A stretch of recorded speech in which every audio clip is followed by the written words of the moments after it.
Hoje é domingo, domingo de Ramos, como é o nosso calendário. É o dia em que Jesus entra em Jerusalém quando andou por esta terra para salvar a humanidade do seu pecado.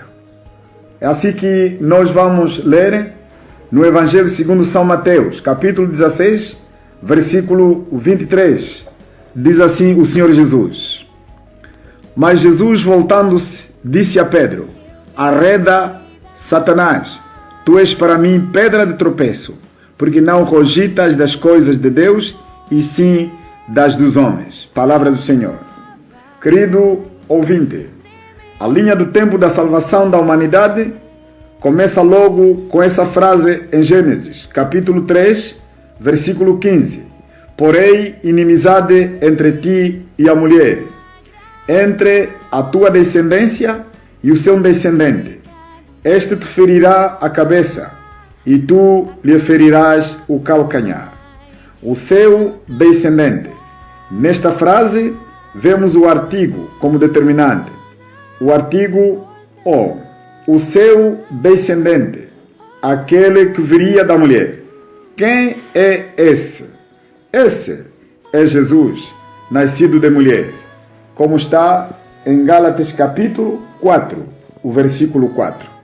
Para que se cumprisse essa profecia e chamada do proto-evangelho, Jesus tinha que deixar o seu status glorioso e vestir o nosso casaco, as nossas roupagens, a encarnação. Quando examinamos a obra de Jesus, descobrimos que ela foi realizada em dois estágios básicos: o estágio de humilhação e seu estado de exaltação. 2 passos para baixo, descendo da glória que é a encarnação e até a morte. Depois uma série de passos que o levam de volta à sua glória anterior até a um patamar superior àquele.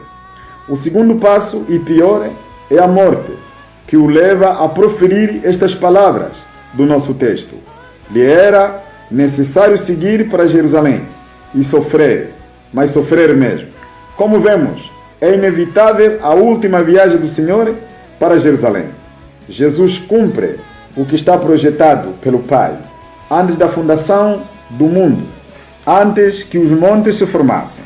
Porém, o inimigo sempre foi criando embaraços, transtornos no caminho de Deus e de Jesus, como acabamos de ler agora. Satanás apodera-se de Pedro, falando com carinho para que Jesus não fosse para Jerusalém morrer. Parecia ser amigo, mas era astúcia diabólica. Arreda, Satanás. Esse é o tema que nós vamos tratar agora. Arreda, Satanás. Jesus descobre Satanás em Pedro, e ele não fala para Pedro, mas fala para o interior de Pedro, que estava sendo dominado pelo diabo. Arreda significa afasta-te de mim. Querido ouvinte, é assim que o plano de Deus está determinado. É que Jesus deve ir a Jerusalém para resolver o problema do meu e do teu pecado. Porque o próprio Jesus disse: o Filho do Homem vai segundo como está escrito: ai daquele por meio do qual será traído. Melhor se não nascesse. E já no capítulo 21 deste nosso livro de Mateus, capítulo 21, versículo 6 até o versículo 11, Jerusalém cantou hosana ao filho de Davi, descendente da mulher, aquele que sai para a batalha, para ganhar a guerra. O desejo de Satanás era de impedi-lo com palavras suaves, palavras que ele introduziu a Pedro e amorosas, mas todas elas caíram por terra. Jesus descobriu as astúcias diabólicas. Ele levanta-se, chegado o tempo, avança para Jerusalém. Sai como herói, vai à batalha. Ele sai para salvar, para redimir o seu povo.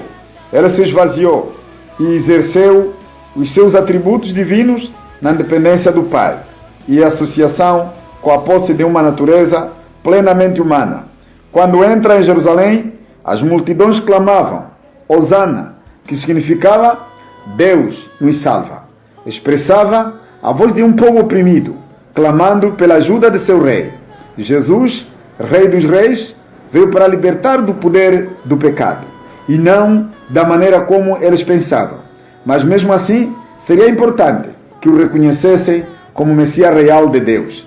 O jugo ou o domínio romano não iria perdurar, ou é óbvio que depois foi destruído. Confiemos no Senhor Jesus, que veio para nos libertar dos pecados. O resto dos domínios humanos, de todas as circunstâncias, Ele irá assumir. Mesmo hoje, cantemos e clamemos Hosana ao Filho de Davi, e os problemas do Covid Ele irá assumir. Permitamos que Ele governe os nossos corações, as nossas vidas, e vivamos sob seu domínio, sob sua orientação. Que Deus ajude ao querido ouvinte para que o reconheça como Rei, doador da vida, gerador da vida, aquele que veio para nos salvar, para nos libertar do pecado. Ele mesmo também resolve os problemas físicos. Não o aceite apenas pelo medo da morte por causa do coronavírus, mas aceite-o reconhecendo como aquele que é o teu Criador, o teu Salvador, aquele que veio do Pai por seu amor. O Covid irá passar, e depois, como será a sua relação com Ele? O Covid passará. Esse é o desafio que fica para o querido ouvinte. Quando o Covid passar, quando o coronavírus for extinguido, como é que será o teu relacionamento com Deus? Ainda estará perto dele? Terás o hábito de orar? Ou só oras por causa do medo? Você tem que pensar em relação ao teu Deus. Que Deus te ajude. Amém.